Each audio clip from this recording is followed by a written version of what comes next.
One day I'm gonna be everything I wanna be. I don't let it get the most of me.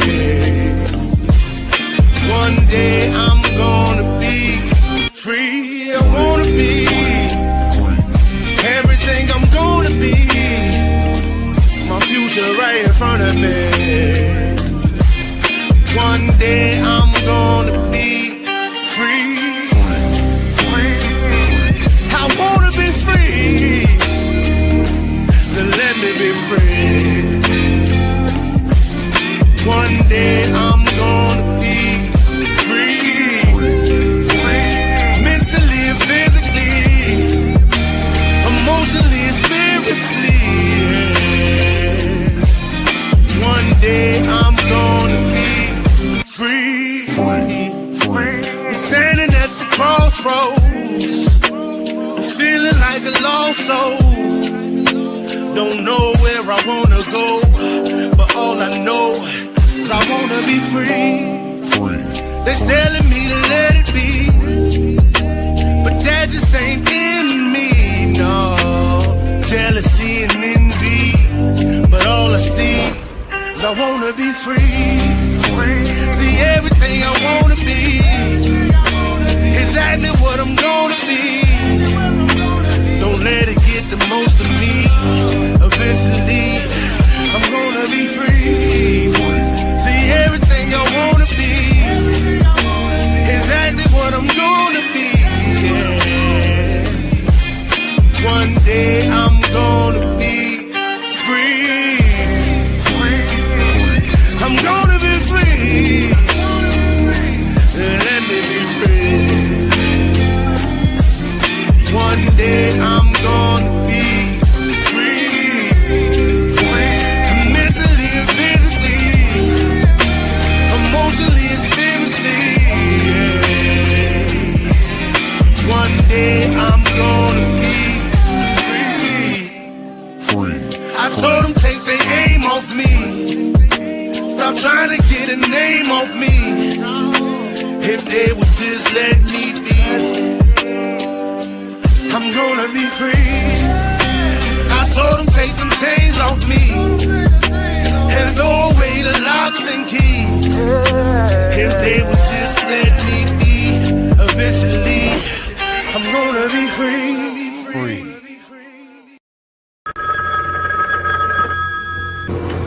They're back.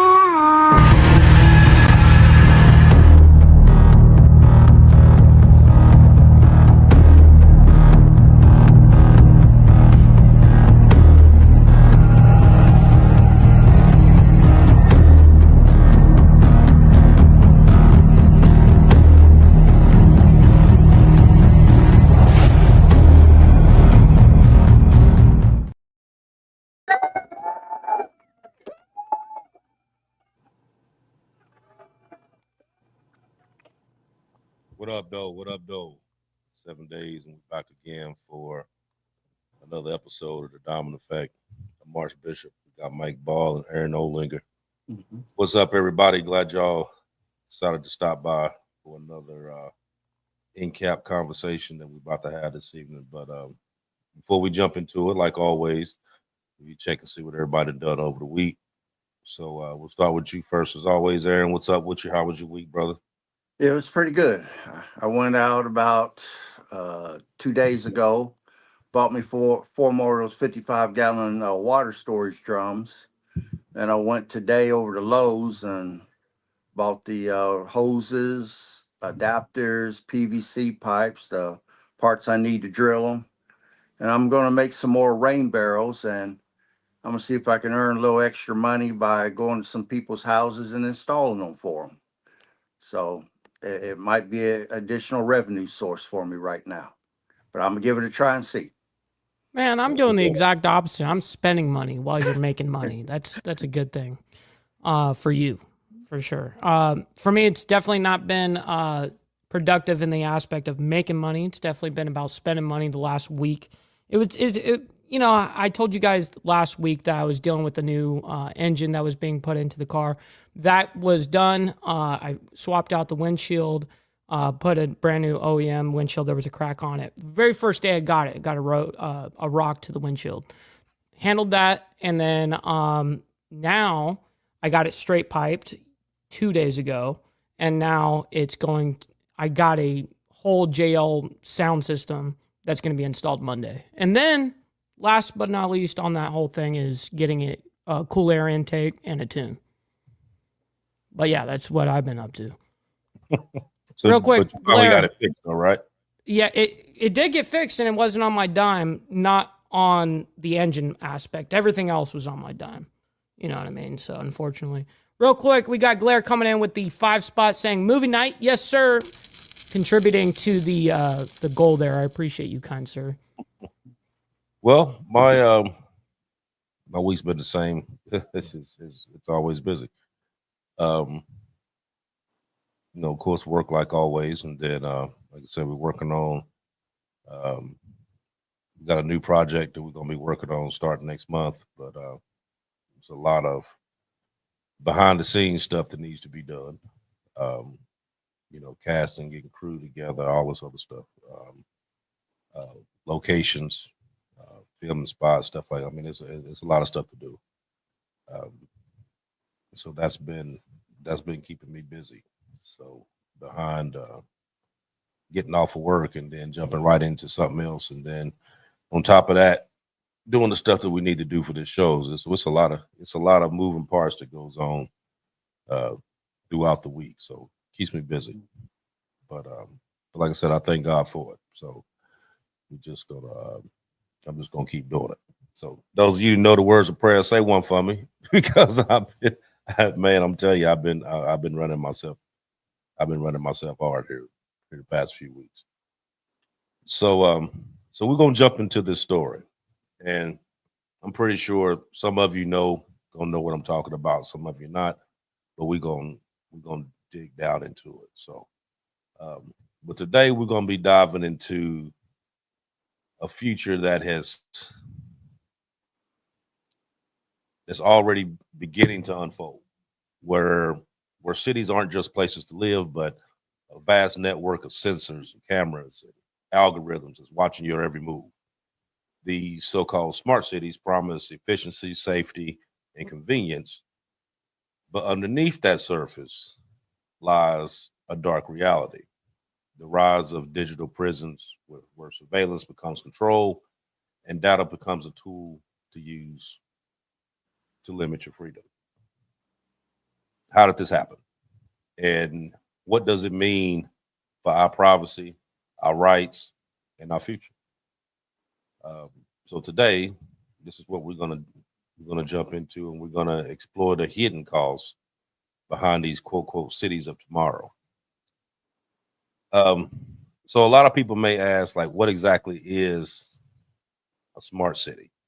So that's a good one. The fund of resistance. Yeah, that's probably what's going to be like. So smart cities use advanced technology like the internet, lot sensors, big data analysis, AI, and other connected infrastructures to optimize urban living, traffic flow, energy use, waste management, emergency services, transportation, etc. They use smart grids that manage electricity and distribution. They use lot sensors for real time for like air quality, noise pollution. They do street light where it adjusts the lightness and darkness depending on who goes by, whatever. But it also does a lot more. They do like license plate reading. They track vehicles in real time. The CCTV and AI cameras that does AI facial recognition and behavior detection. The list goes on and on. So this isn't a new thing though, because we've been hearing about these quote unquote smart cities for a while. They're actually building one in Saudi Arabia right now. it's monstrous. It's actually, what is it? They said by the time they finish, it should be able to hold like 9 million people. Damn. Where there's 0 cars. There's no cars in it whatsoever. 9 million with no cars? I mean, 9 we're talking million people. that's a Los cars. Angeles right there, city, the city itself. Mm-hmm. Wow. But how it's set up, it's like it looks like a straight line is what it looks like, but it goes over mountains and the whole bit.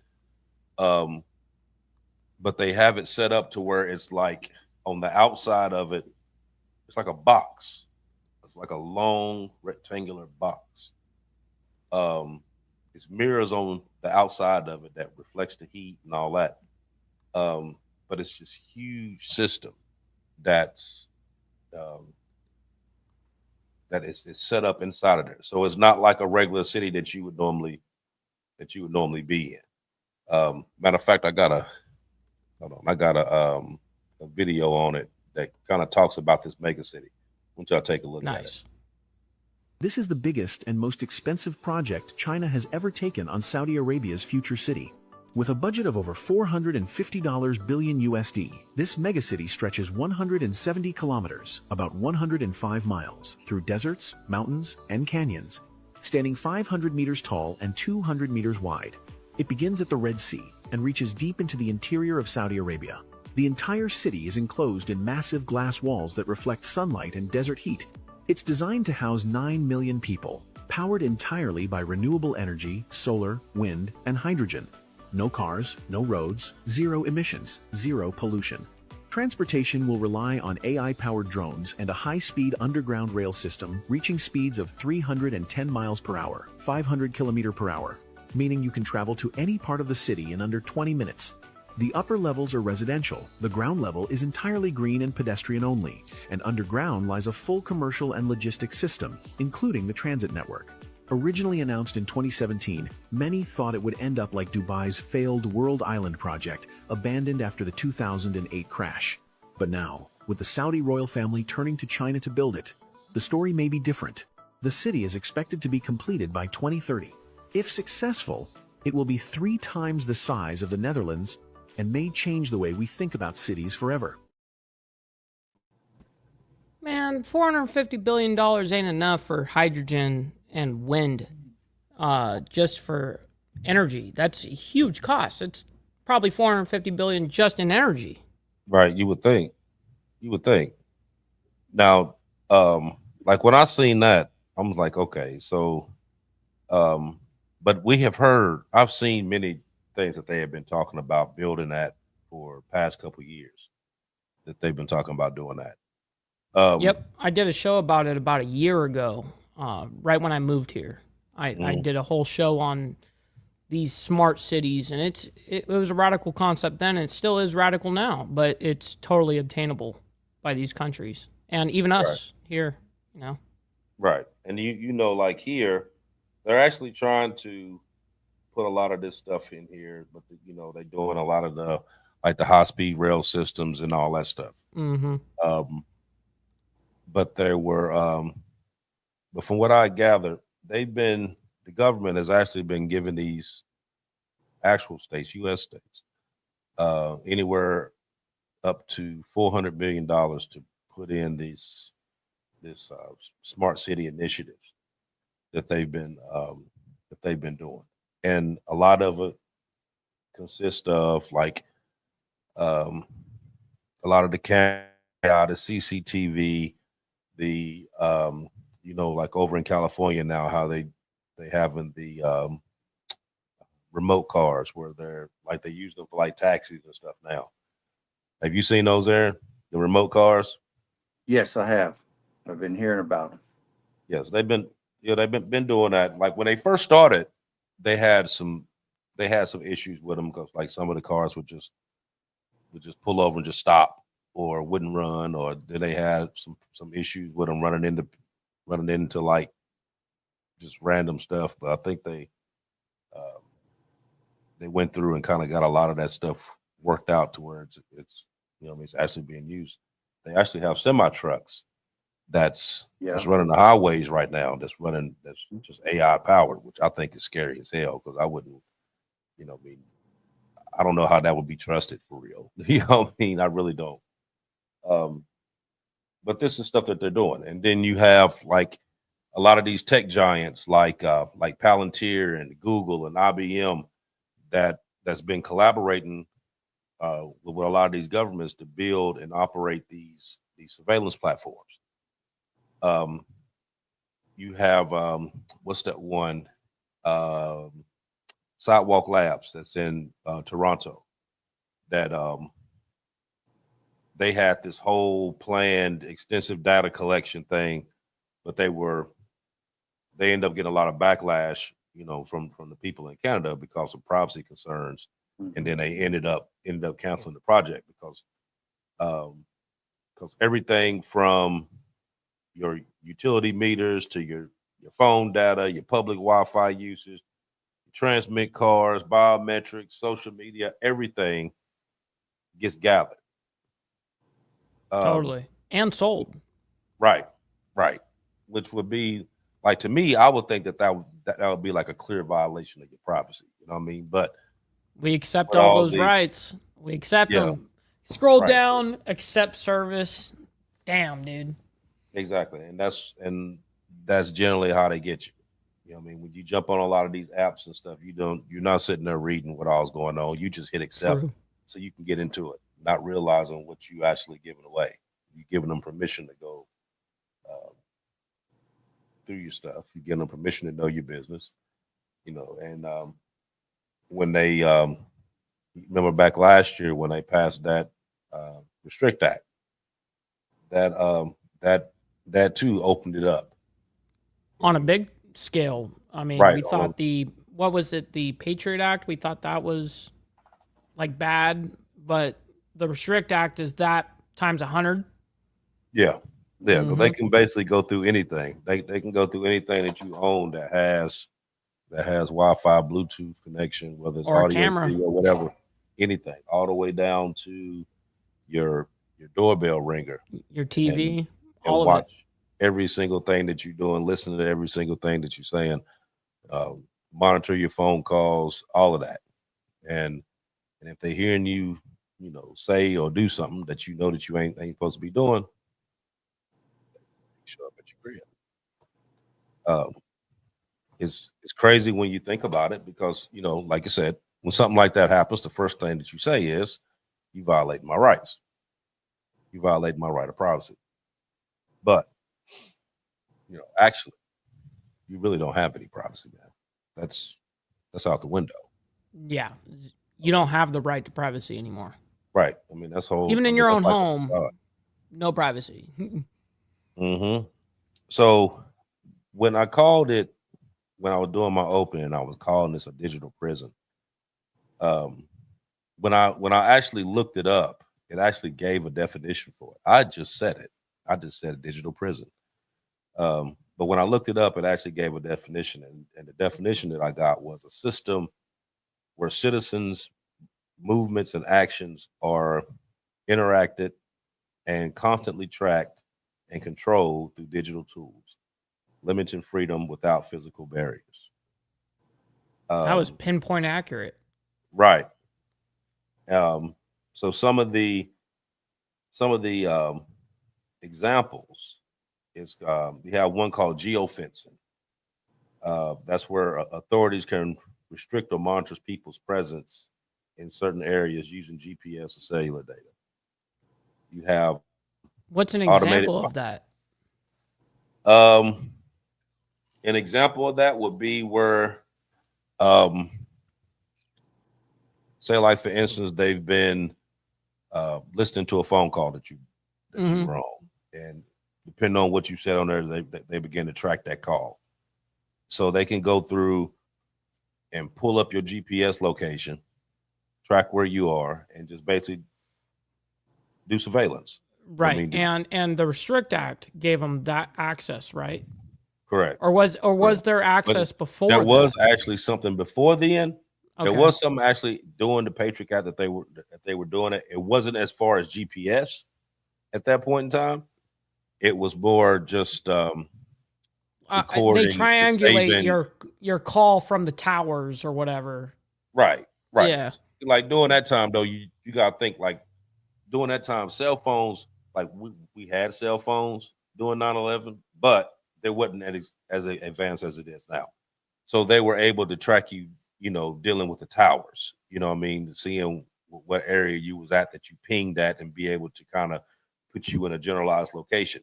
Now they can pinpoint you right to the house as to where you at. Yeah, could I mention one thing here, Bishop? Yeah, go ahead. To answer Mike's question, right now, over in Europe, it's almost mandatory. Here, it's still voluntary, but when this goes into being, it'll probably be mandatory. They're chipping people with these little computer chips that are about the size of a grain of rice, and it has all your information ingrained in it. It gives off a signal. They will be able to follow you 24 hours a day, anywhere you're at. They're going to know where you're at after they chip you. Wait, it's a real chip for real? Yeah, it's I a thought it real was chip. like a watch or something like that. They stick it in the web part of your What? thumb. They give you a shot.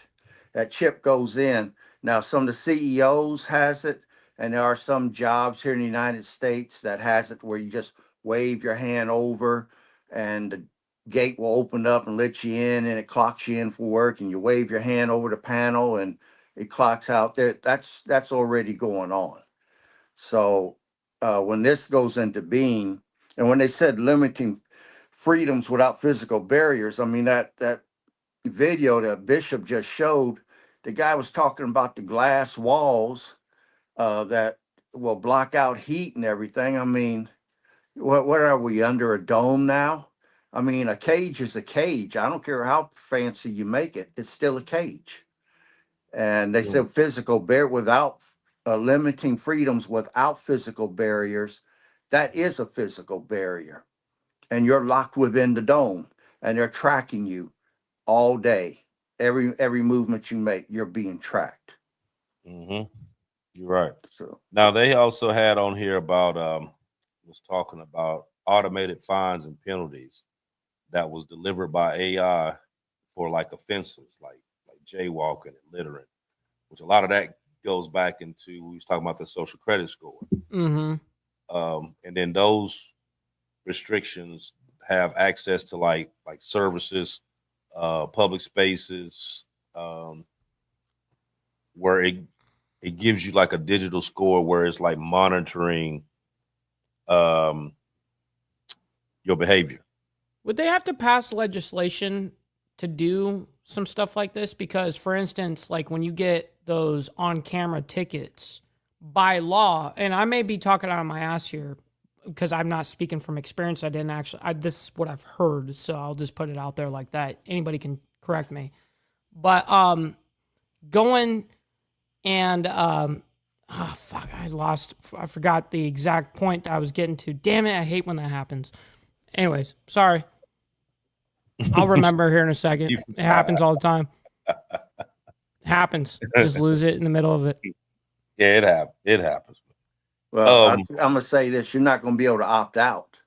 I mean, with everything going this way, Now I got it. you're not gonna be able to sign a waiver and say, well, I don't want to participate in this. Well, so what I heard, sorry about that, is that if you fight it in court regarding in law with a radar or something like that, that was not a cop that pulled you over and ticketed you, you can fight that, contest it in court and win because there was nobody that actually gave you that ticket. So that's what I was going to is you can just pay it when it just shows up at your house and it says, hey, you ran a red light or whatever the case is. You can take that to court and win. Now, see, in my area, it's a little bit different. They can ticket you, but there has to be a cop somewhere around the vicinity. He could be sitting in makes his sense. car. He don't have to pull you over or nothing. As long as there's a cop car in that vicinity, then you can still be ticketed.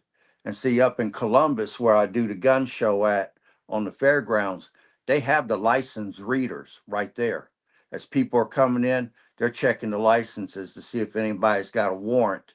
And while the person is inside at the gun show, the state troopers come over there. They announce the person's name over the loudspeaker and say, well, state troopers want to talk to you at the front door, and you know when you walk up there, you're about to get arrested. And then in my area, we have the gun sound detection monitors up on some of the light poles. So if you fire a firearm off, they can triangulate and figure out which house fired the guns. So a lot of people in my area didn't want to shoot guns off on New Year's Eve because they didn't want to be tracked to know which house was firing the weapons. So that's it's all going down. Oh yeah, yeah. They even have when I was reading on here, they had a section where it would do facial recognition and social media monitoring. So like if you were, they could identify you if you were like an activist or a protester or whatever. Totally. It would be able to pull you out and show that you were there. Some Israel intelligence right there. You know what I mean? Yeah, probably so. Like I said, this is about the same thing as the social credit score. Like I said, I've talked about it on here a couple times as to exactly what that is, but there's a lot more to it because the way that score is set up, is basically based on your behavior. Has nothing to do with your actual credit, but it's based on you. So if you were on, say you was on YouTube and you badmouthed the government, well, that would be a violation. It would automatically violate you, fine you, deduct it from your account, and then take off points. And once you get down to so many points, I mean, you basically can't do nothing. You can't even get into your house if you drop down so many points. But there's a quick one here that's talking about that social credit score that I wanted everybody to see because it kind of explains exactly what this is. Now, mind you, this isn't what we're doing here right now, but it is going on in other countries, and eventually it will track here. From my understanding, they also trying to establish the social credit score in Canada that they've been talking about. So I'm gonna play this little one right quick just for everybody just kind of get an idea as exactly what this social credit score really is. The baseline for each citizen is 1,000 points per person, in which the government gives so there is a constant equality amongst its citizens. The scores are part of a tiered rating system, which rates them based on their credit worthiness, going a step above the caste system of countries like India to give people a score determining the privileges they're allowed or punishments they must endure. For scores 1050 and over, ranked as AAA or AA, you get benefits like healthcare priority, free healthcare checks under the age of 64, and get to reap the rewards at the top of the social hierarchy. Now for scores between 960 and 1029 points, ranked as A+, A or A-, your kids get priority for certain schools, and the government can also give you the privilege of becoming a model citizen for the rest of society for publicity. School enrollment depends on model citizen status, and you will get preferential care and treated better in employment with preference over other candidates that apply for the same job. Scores between 850 and 959, ranked as B, are locked into that rank for 2 years with the obligation to have lectures on how to be a better citizen with visits of government officials and experts. You are essentially subjected to re-education. C rank, scores between 600 and 849, are locked into that rank for 3 years before you can move up rank. Government visits and inspections are routine, and you will be kept on a list where your information will be stored by government officials to keep tabs on you. You cannot receive welfare, cannot win awards or honours, and cannot run for political office. The lowest rank, D, for scores below 599, are seen as the lowest of the low. Regarded as untrustworthy by the government, you are locked into D rank for 5 years before you can rank up. You're publicly blacklisted and revoked of all titles and qualifications you've obtained. You're subject to lose your job, government funding, and travel ability. You are rewarded or penalised depending on the actions you commit. that the state defines as good and bad. For example, talking negatively about the government or an official on social media will have you lose a lot of points. Any sort of political dissidence is penalised by the CCP, and they will be sure that you know your place when talking about them in such a way. The government will do whatever they can to get rid of you and silence any criticism of the status quo. Well, that's what happens when you're a communist. Well, you Yeah. heard him say that that brings back the caste system. I mean, my parents sent me to private school when I was in grade school and things. And according to that, based upon my social credit score, is going to determine what kind of education my children will get. And it could be an inferior one because I'm a little low on the list. But what I don't hear them addressing is going to be unemployment. Under this new system that they're developing, is No kidding. everybody going to be working? Hell no. Because you heard them say there ain't going to be no welfare. So they're going to have to provide for those that ain't working and provide a credit score for them, which means they're not going to get very much. That's the reason I said I don't understand why people are going for this. They know anything about the book of Revelations. They know anything about sovereignty, your rights, sovereignty of a nation. This stuff is all going to be lost, all for the sake of a few conveniences. I mean, within one generation, when they come out with the self-driving cars, within one generation, no one's going to know how to drive a vehicle. If a cyber attack happens, the self-driving cars all go down.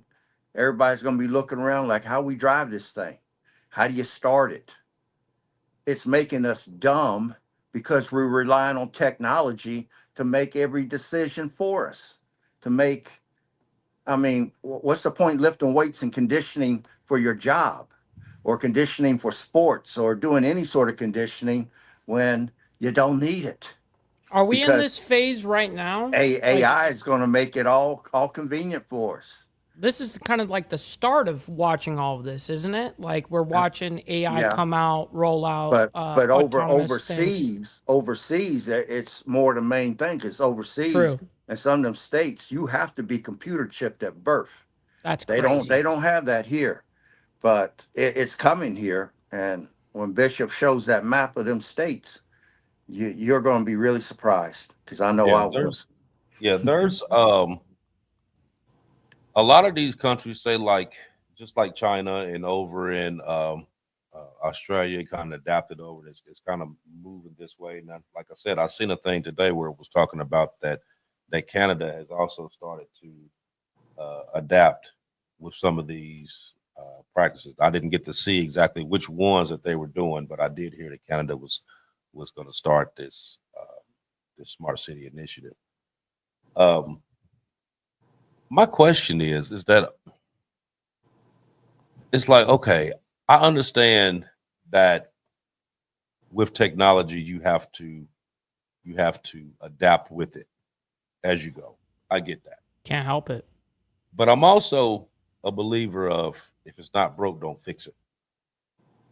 So why is it that now this is, I remember back when I was in school and going through social study class, and and one of the things that you would learn when you're going through, and it was like this is the government for the people, by the people.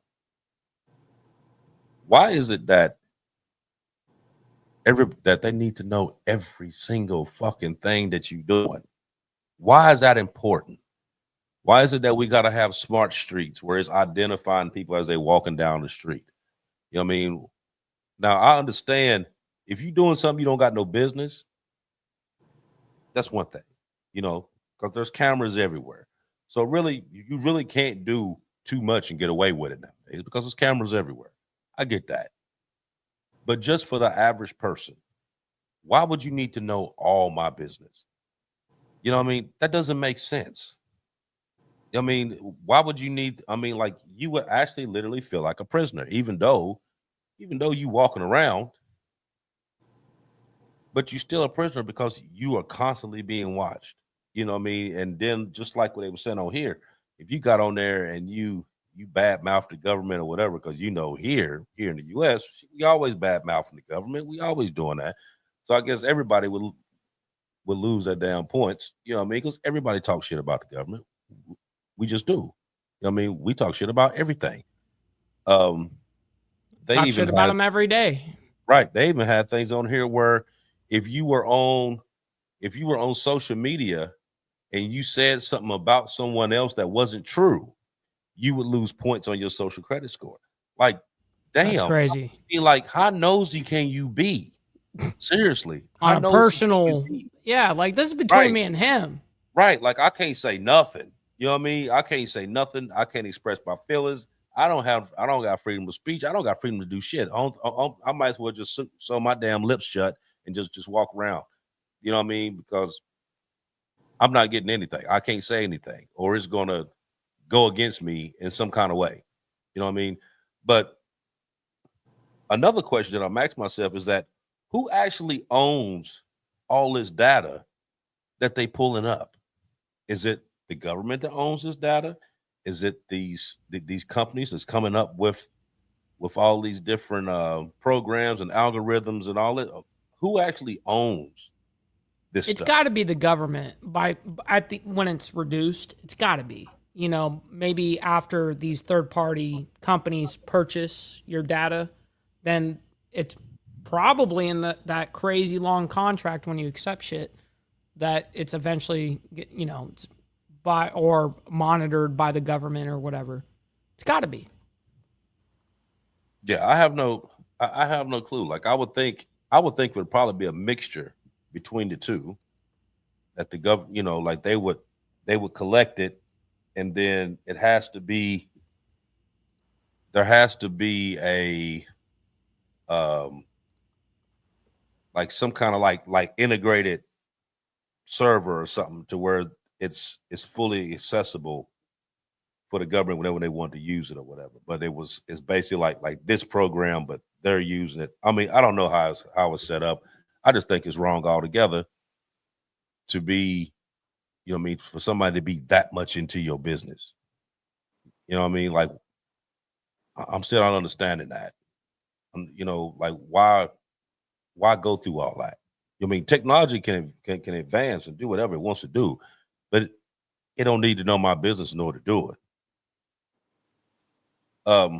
Pull up that one picture that I was showing you, Mike.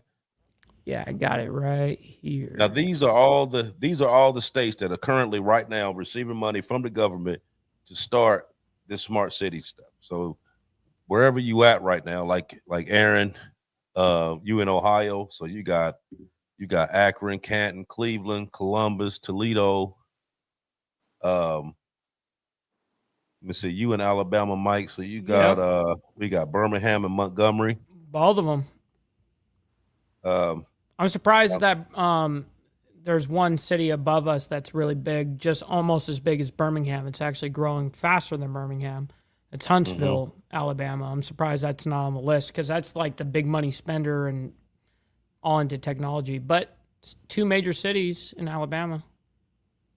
Mm-hmm.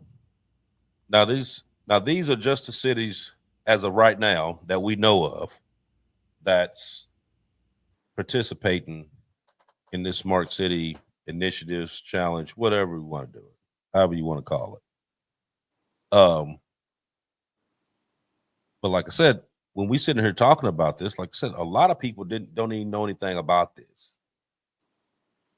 And when we were talking about it, of course, we talking about some stuff that happened overseas, not actually realizing that this stuff is actually going on right here. We're just not even really paying attention to it. But this stuff is in effect. You know what I mean? All these extra cameras that we're seeing, the identification. Like I seen some videos the other day. You can pop it off now, Mike. I seen a video the other day where it was showing, I think it was Chicago, was showing people just walking down the sidewalk, and it was, you know, like bunches of people just walking back and forth down the sidewalk, and it was showing this program how Like as soon as this lady turned her head to where that camera could see her face, it popped her up. You know what I mean? Name, age, address, everything. Here comes your popping up. social media links, your Instagram, Facebook, TikTok. Here comes Yeah, everything. like it was just popping up, like different stuff on her. And as you know, somebody 5'3", passed by her, it popped it up. 5'3" woman, brown eyes. Yeah, like why would you need to know all that? Why is it Crazy. so important to know everything about everybody? You know what I mean? Why? I mean, it kind of seems like you're going from like we put people in place to represent us. Okay. Like we put in mayors and house members and senates. We even nominate presidents to basically look out for our best interests, right? And we vote every 4 years, sometime 2, to put these people in place and their job is to go out here and do what's in our best interest.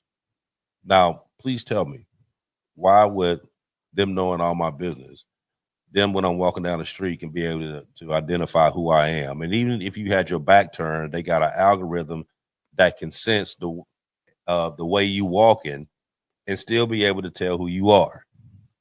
Why is this so important? Well, like I just said right there, data is valuable for money and power. You know what I mean?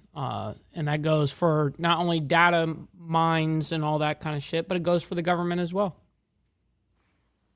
What do you think? Plus, if you're using facial recognition and you also are monitoring social media, you're able to identify and target activists or protesters very easily. You'll know where they live, you'll know who they are, you can go pick them up. I mean, again, it's control. And then you can also track the movements and communication of your political opponents.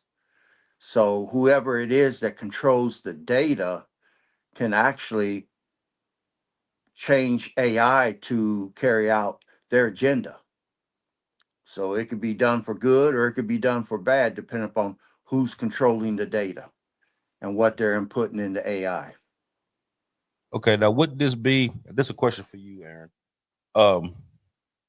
But would this actually be like a huge setup? Now, let's say, okay, you gathering all this information, okay, and where you basically doing away with the old school way. You're making this more technology based, gathering information, data collection, all that. But here for the past couple years, though, we've been having a real big problem with hackers and people, tapping into these systems. Mm-hmm. So, wouldn't you think that you wouldn't want to collect so much information like that, being the fact that it can easily be hacked? Yeah, because I mean they're hacking major corporations' databases now and selling people's information on the dark web. The more technology change, the more the new crimes can come out of what people can do, and they'll figure a way around it. They'll hack into it, and when they do, they got total access to all that data, and you don't know what they're going to use it for at that point. Right. All your So, personal information is put out there for somebody else to use and steal your identity or many other things. well, like you have, so you have like these programs, say like, what was the one program? LifeLock. Remember how you could go through, get on that program, and it would keep all your information where couldn't nobody steal your information and all that stuff. So, for years now, they've been pushing the fact of being able to secure your. Don't put your credit cards on there. You know what I mean? Right. Don't put your personal information on it. Having credit cards that give you like dummy numbers that you use when you buying stuff online to keep people from hacking and getting your actual credit card numbers and all that stuff. But you doing that, but then you coming on the back end and you collecting all this information. That doesn't make sense.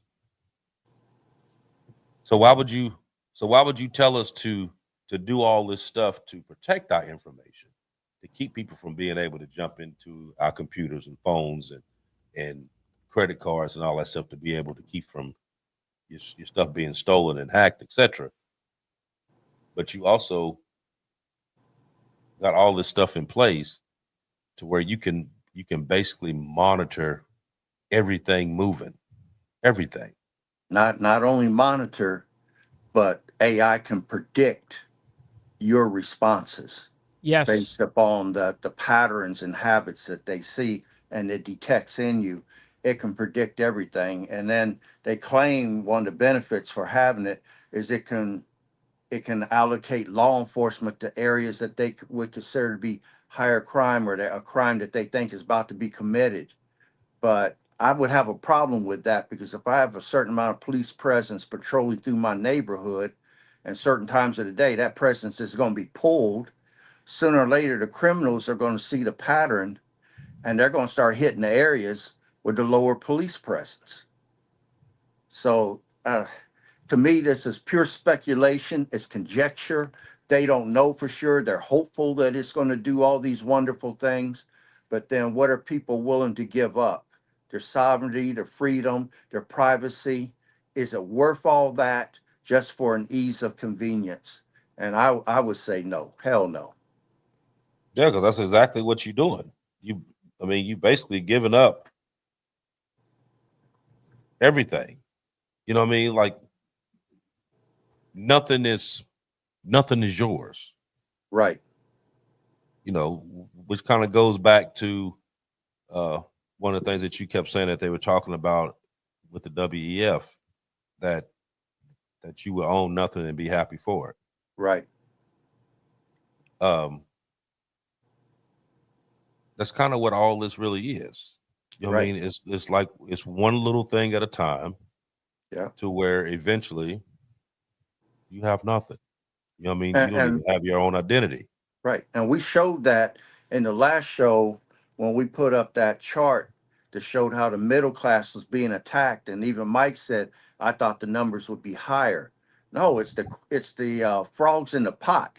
They're turning up the heat just a little bit each year that goes by. And pretty soon the water's boiling. You're cooking the frogs. The middle class gets eliminated. They come with some sort of engineered collapse of the dollar. And now to get relief, everyone's going to have to go for these central bank digital currencies and this new world system and all this crap. They're not going to have any choice. Yeah, I wouldn't feel comfortable. Like if it was an actual smart city that I was in, I wouldn't even feel comfortable being there. You know what I mean? Just because of the constant monitoring, that would feel invasive as fuck. Hell yeah. It just all of a sudden a warrant's out for this guy's arrest in California. You know what I mean? Like what the? And just a blatant misuse of my personal information. You know what I mean? Like none of that makes sense. So this has like some serious human right concerns. Right. Your freedom of expression, freedom of movement, data privacy, due process. I mean, critics argued that if it's implemented, that this system can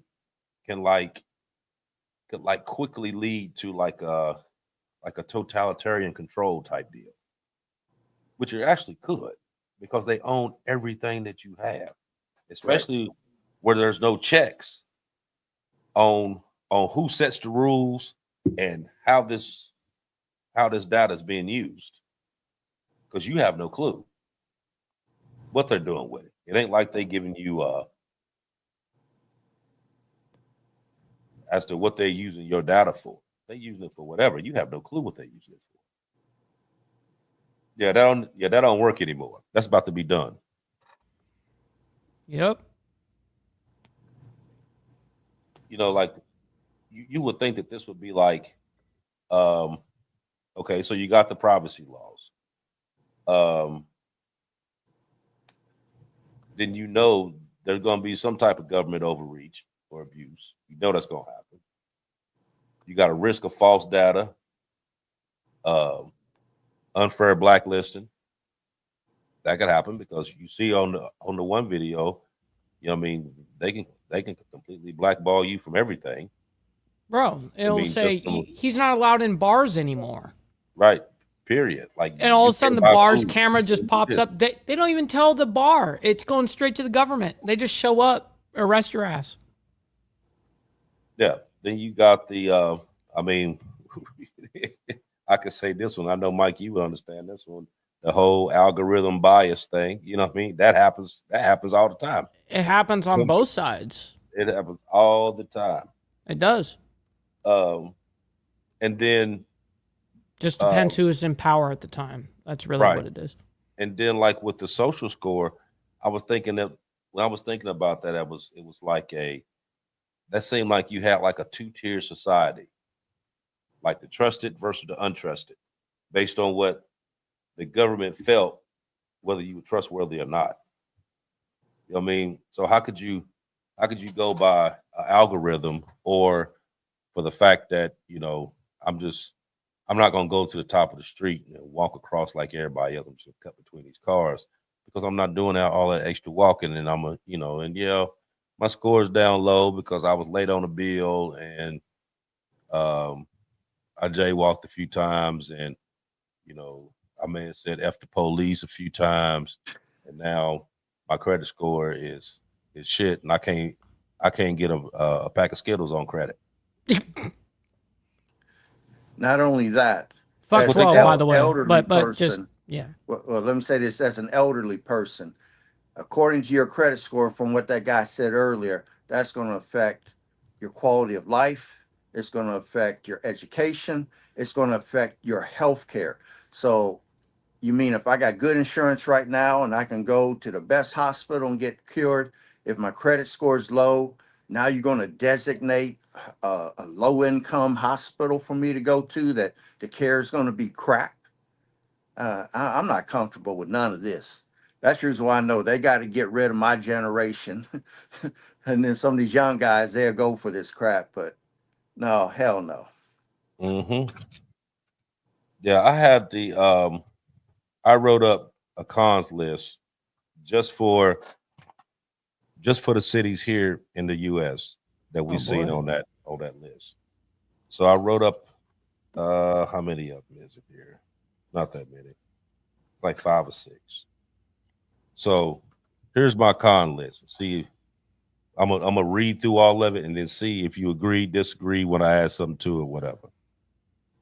So my con list for the smart cities of America: privacy risk and mass surveillance. The first one. Constant monitoring via cameras, systems, sensors, and apps could infringe on personal privacy. Data collection without explicit consent or transparency. Potential misuse of data by government and corporations.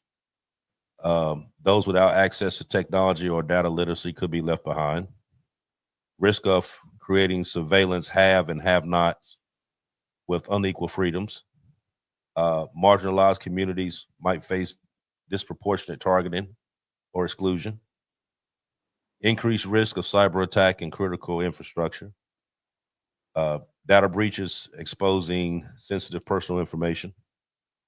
Dependency on technology could lead to severe disruptions if systems fail. Automated decision-making may limit personal choice, meaning like traffic fines, social scoring, the little ticket box thing that you was talking about, Mike. Potential for behavioral manipulation. Difficulty challenging AI due to opaque algorithms. Private companies may control key urban infrastructure and data. Reduce democratic oversight over surveillance programs. So what's the pros? Just convenience? Well, I got some pros too. Well, Read the yeah. pros. And the risk of smart cities serving corporate or political interests over citizens' rights. That was my cons. Now you want to know the pros? I got a couple, not a whole bunch. but a 2, couple. 3. No, I got like 4. I got like 4. the pros I have improved efficiency and convenience. Smarter traffic lights reduce congestion and commute times. Optimized public transportation systems with real-time updates. Automated waste collection and energy management to reduce costs and environmental impacts. Faster emergency response through connected sensors and data analysis. That's a good point. Crime prediction and prevention tools may reduce certain crimes. Right. Improved disaster management through real-time monitoring and natural hazards. Smarter grid and system optimizers for energy use, lowering carbon footprints. Man, these are all good points. Better water management reduces waste and protects resources. Air and noise pollution can be monitored and addressed more efficiently. I have health monitoring and smart healthcare integration, and better urban planning tailored to residents' needs. Those were my pros. So Damn. there's so like I said, there's pros and cons to both. Where it has a lot of good pros to it, my cons would be simply for the fact of all this extra surveillance and data collection and just being in somebody's, like, knowing everything about somebody, you know what I mean? That's unnecessary. That's my biggest things out of it. Did you see anything on there, Aaron, that I missed or should have added to it? No, you covered everything pretty well. Only other thing I'd say is it would create new tech jobs, but that's going to require a certain amount of education for a person to be able to get one of those jobs. I mean, what's the migrant farm worker going to do?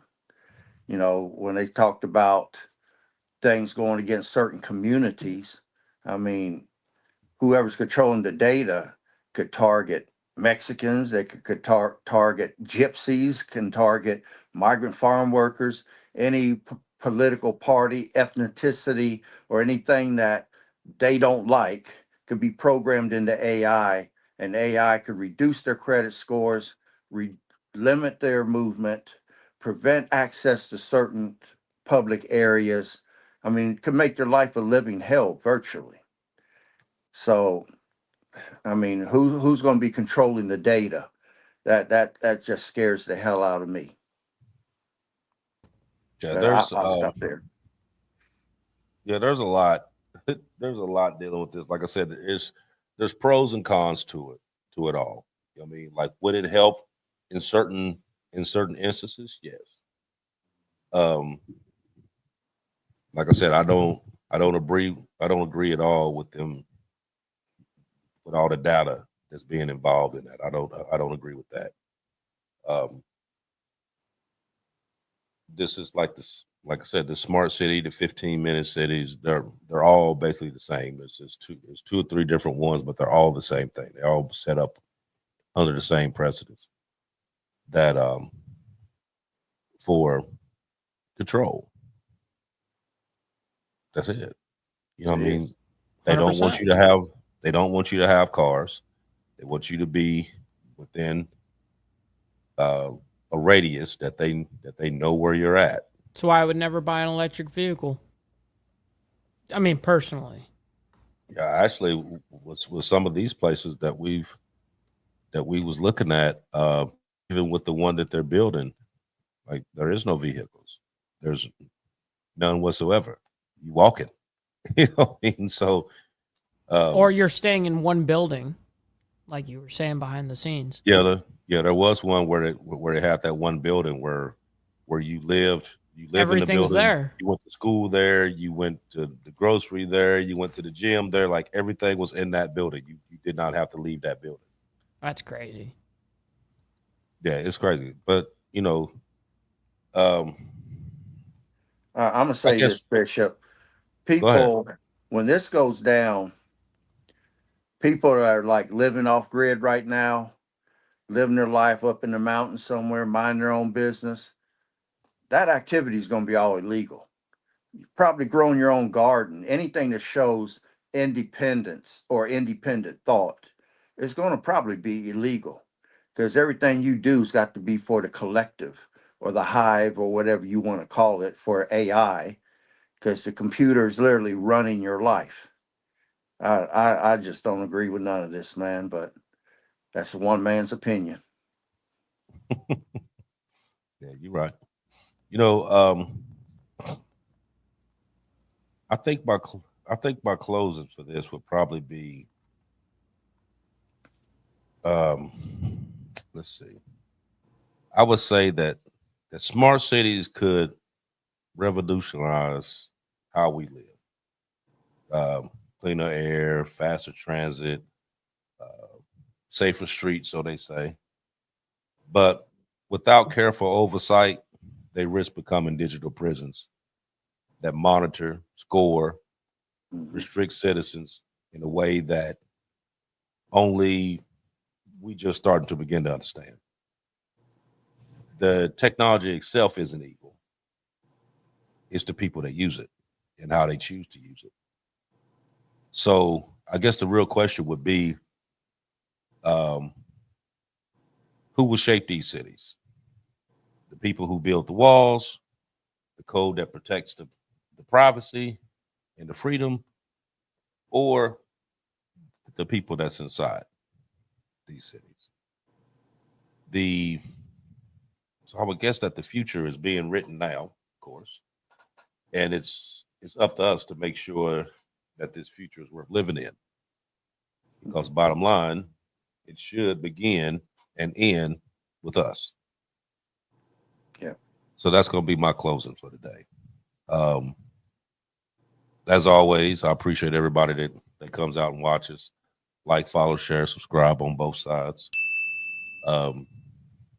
Get the show out to the proper algorithm to where it can go out and hit as many people as possible. Don't forget to stop by the Diamond Effect store. We all get a lot of nice stuff. Aaron, I see you got the hat on tonight.